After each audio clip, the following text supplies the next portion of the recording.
जय हिंद। इस वीडियो में हम समझेंगे कि पंचायत पदाधिकारियों की अयोग्यता क्या होती है। ये अयोग्यता उसके चुनाव के पहले या चुनाव के बाद की भी मानी जाएगी। इसके पहले वीडियो में हमने देखा है कि अविश्वास प्रस्ताव कैसे लाते हैं, निलंबन कैसे होता है, त्यागपत्र किस प्रकार होता है। उसी तरह आज हम देखेंगे पंचायत पदाधिकारी यह तीनों स्तर की पंचायत के लिए है, ना जिला के लिए ना जनपद के लिए। ये तीनों के लिए जिला, जनपद और ग्राम पंचायत, तीनों स्तर के पंचायत पदाधिकारियों की अयोग्यता क्या होगी वे आज हम समझेंगे।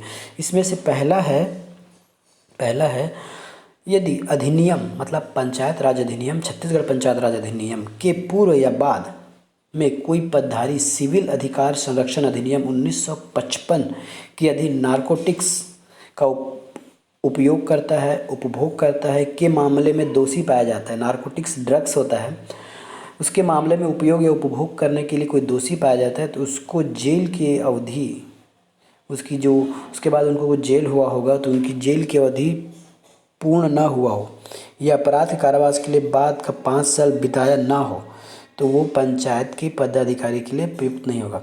शॉर्ट में समझिए, यदि कोई इस प्रकार नारकोटिक्स के संबंध में जेल गया हो या दोषी पाया गया हो और यदि उसकी पूरी जेल की कालावधि मतलब दंड की कालावधि पूर्व ना हुआ हो या कारावास पूरा 5 साल ना बिताया हो, उस स्थिति में वो पंचायत के किसी भी चुनाव में लड़ने के लिए योग्य नहीं होगा। कुछ लोग क्या करते हैं, कुछ दिन बीतने के बाद बेल पर छूट जाते हैं, मतलब उसका कारावास पूर्ण नहीं हुआ रहता, तो उस स्थिति में वे बेल की स्थिति में वे किसी पद को धारण नहीं करेंगे, ना ही चुनाव लड़ सकेंगे। दूसरा है न्यायालय द्वारा विकृत चित घोषित कर दिया गया। यदि कोई न्यायालय किसी व्यक्ति को विकृत चित घोषित कर दिया कि इसका दिमागी हालत ठीक नहीं है तो वे भी पंचायत के किसी भी पद के योग्य नहीं है। चाहे वह इसमें से कोई व्यक्ति यदि चुनाव के पहले तो ऐसा कोई दंड उनको नहीं मिला था, लेकिन चुनाव के बाद न्यायालय उनको विकृत चित घोषित करता है तो उनका पद रिक्त कर दिया जाएगा। तो ये जो मैं बता रहा हूँ सभी पॉइंटें वह चुनाव के बाद भी लागू होगा और चुनाव के पहले भी लागू होगा।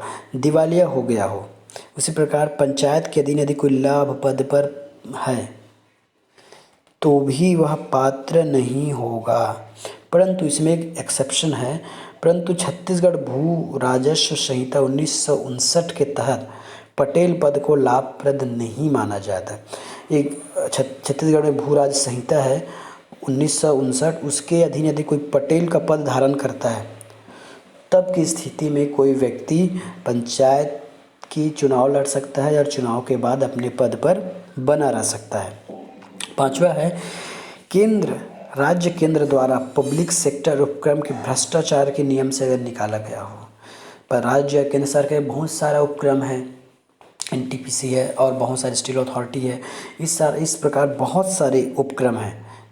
यदि उनमें से कोई व्यक्ति भ्रष्टाचार के आरोप लगाकर निकाला गया है और यह भ्रष्टाचार पारित हो गया है तो वे आने वाले भविष्य में किसी भी पंचायत के पदाधिकारी के योग्य नहीं है।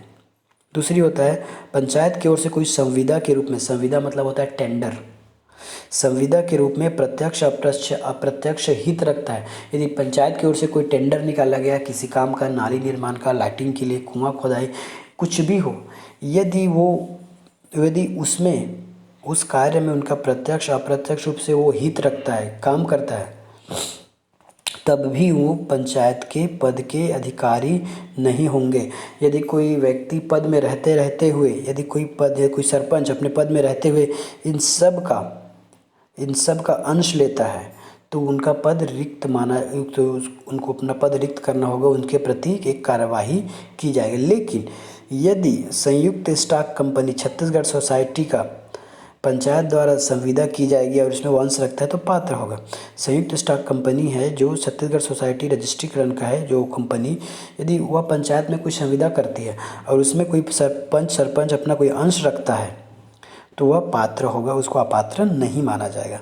समाचार पत्र में जिसने पंचायत के विज्ञापन दिए उसमें अंश रखता है तो पात्र होगा। समाचार विज्ञापन, जैसे हम पंचायत किसी काम के लिए समाचार में विज्ञापन दिया जाता है, उसमें यदि वो कुछ अंश रखता है तो उसको अयोग्य नहीं माना जाएगा, वो पात्र आएगा। यदि कोई भी व्यक्ति अर्थात सदस्य, पंच, सरपंच, अध्यक्ष, उपाध्यक्ष, सदस्य विदेशी नागरिकता ले लेता है, विदेश की एक नागरिकता ले लेता है या अभी अस्वीकृति दे देता है, तो वह अपने तुरंत पद से रिक्त हो जाएगा। उसका पद हमेशा के लिए रिक्त माना जाएगा बिना किसी कार्यवाही के। क्योंकि आप जब तक हमारे राज्य या देश के या गांव के सदस्य नहीं रहोगे, आप हमारे पंचायत के पदाधिकारी के योग्य नहीं हो। इसी में आगे देखते हैं, 8वां नंबर है धारा 130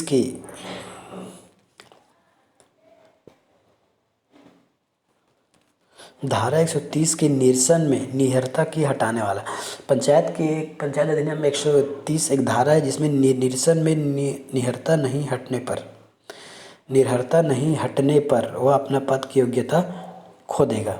तीसरा है 9वां है राज्य विधानसभा के पद हेतु निर्धारित। यदि कोई व्यक्ति राज्य विधानसभा के लिए जो पद के लिए अर्हता रखता है, यदि उसमें वह समान अर्हता नहीं रखता है, निरर्हता रखता है, तो भी वह पंचायत के किसी भी पद के धारण योग्य नहीं होगा।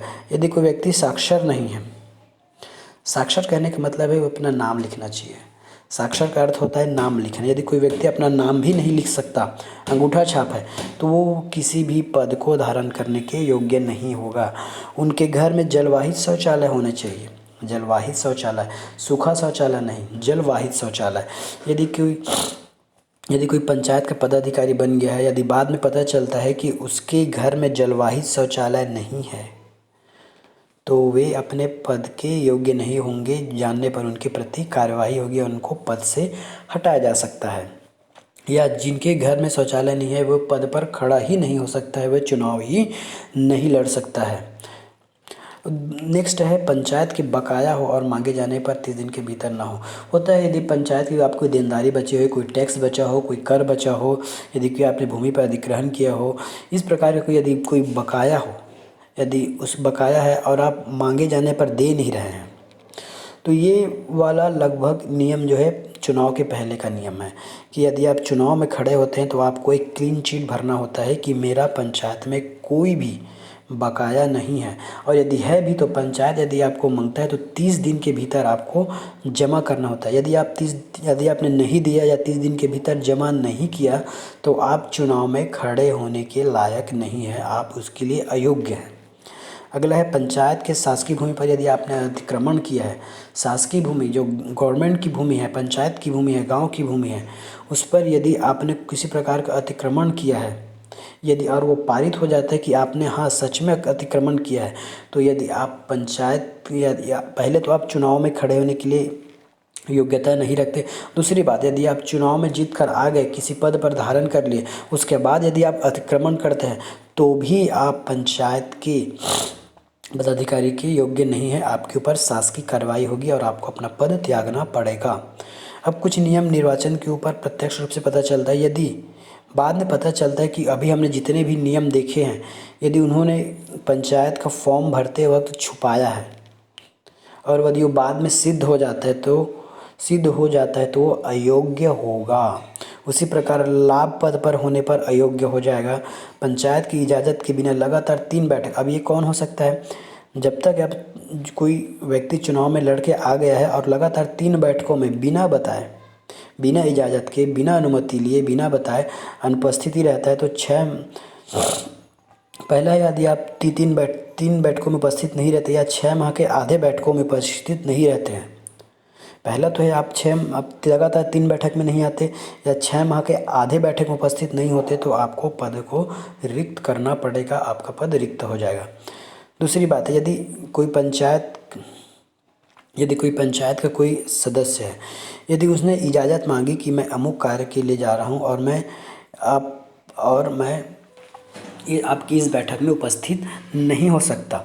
उसने आवेदन किया, उस आवेदन के 30 दिन के भीतर यदि पंचायत कोई जवाब नहीं देता इस व्यक्ति को तो उससे स्वीकृत माना जाएगा। इसको ऐसे समझिए, जैसे कोई पंच है, उसको कुछ काम आ गया और वे पंचायत में एक लिखित में सूचना दिया कि मुझे अमुक बैठक में मैं उपस्थित नहीं हो सकता, मुझे कुछ कार्य है, अतः मुझे इसके लिए स्वीकृति दें कि मैं बैठक में ना बैठूं या फिर मैं बैठक में उपस्थित नहीं हो सकता। उसने आवेदन कर दिया पंचायत को और 30 दिन के भीतर यदि उस सदस्य को, उस पंच को यदि अभी स्वीकृति नहीं मिलती है तो भी उसको स्वीकृत माना जाएगा।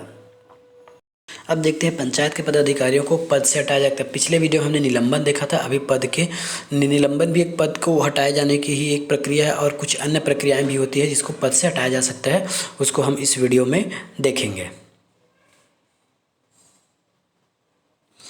पहला है राज्य सरकार या विहित प्राधिकारी जांच कर ऐसे पदाधिकारी को हटा सकता है जो अपने कर्तव्यों का निर्वहन नहीं करता। निलंबन तो एक अलग चीज़ होता है और अपने कर्तव्यों का निर्वहन नहीं करता, पंचायत के बैठकों में शामिल नहीं होता, बिना सूचना दिए गायब रहता है, लोकहित में कोई काम नहीं करता, लोकहित के लिए उनका रहना न रहना कोई उपयोगी नहीं है, तो इस स्थिति में उसको पद से हटाया जा सकता है।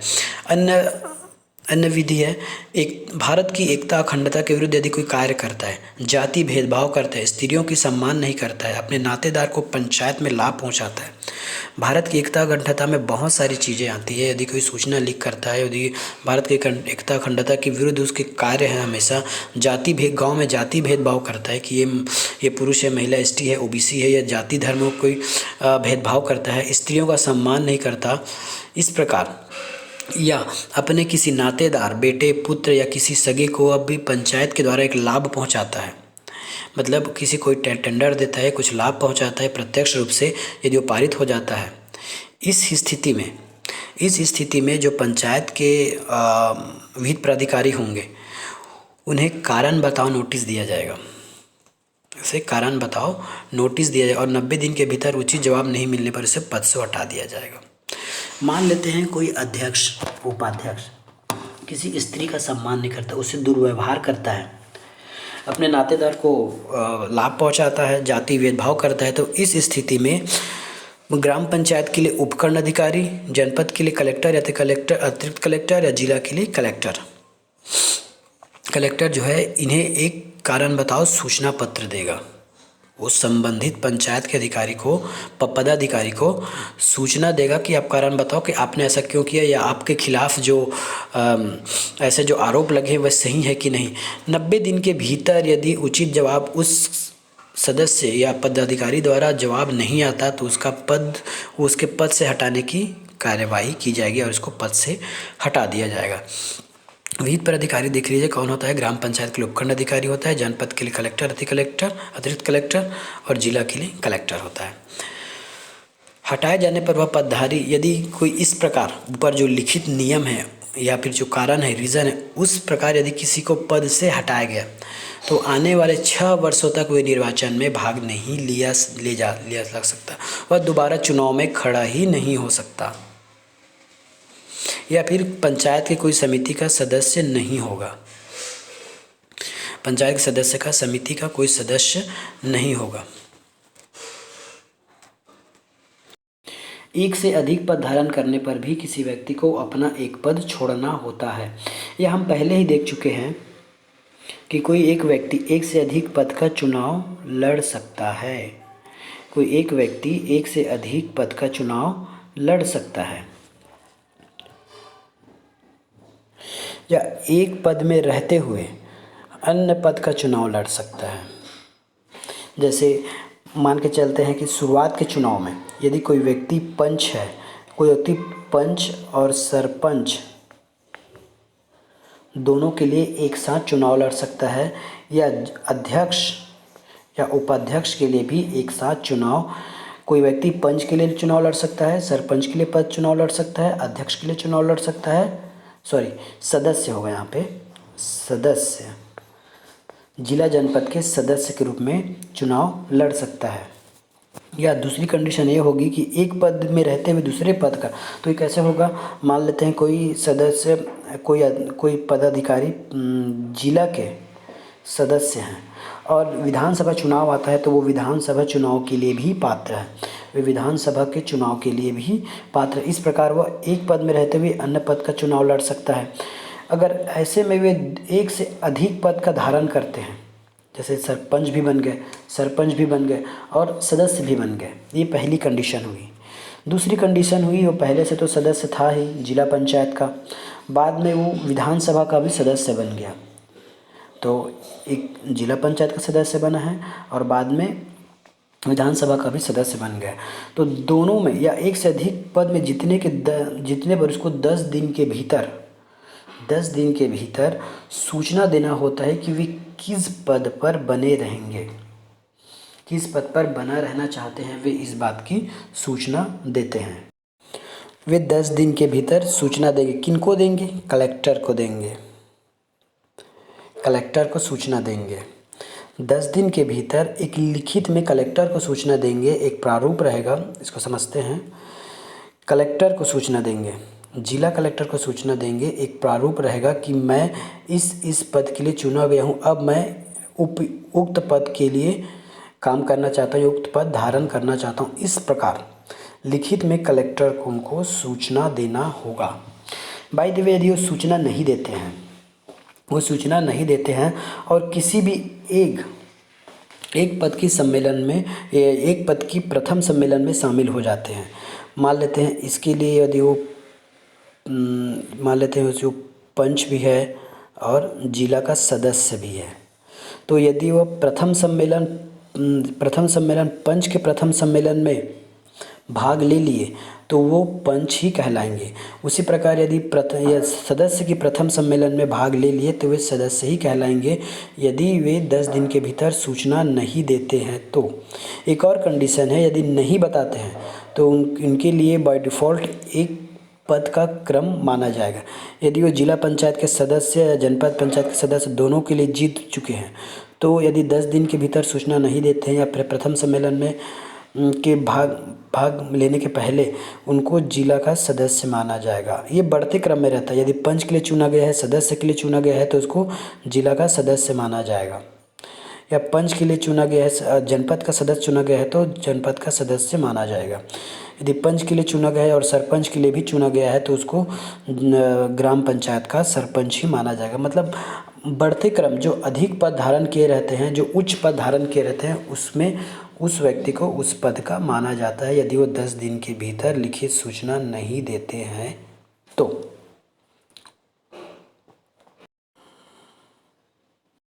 आज की वीडियो में इतना ही, आप मिलेंगे नेक्स्ट वीडियो में। धन्यवाद।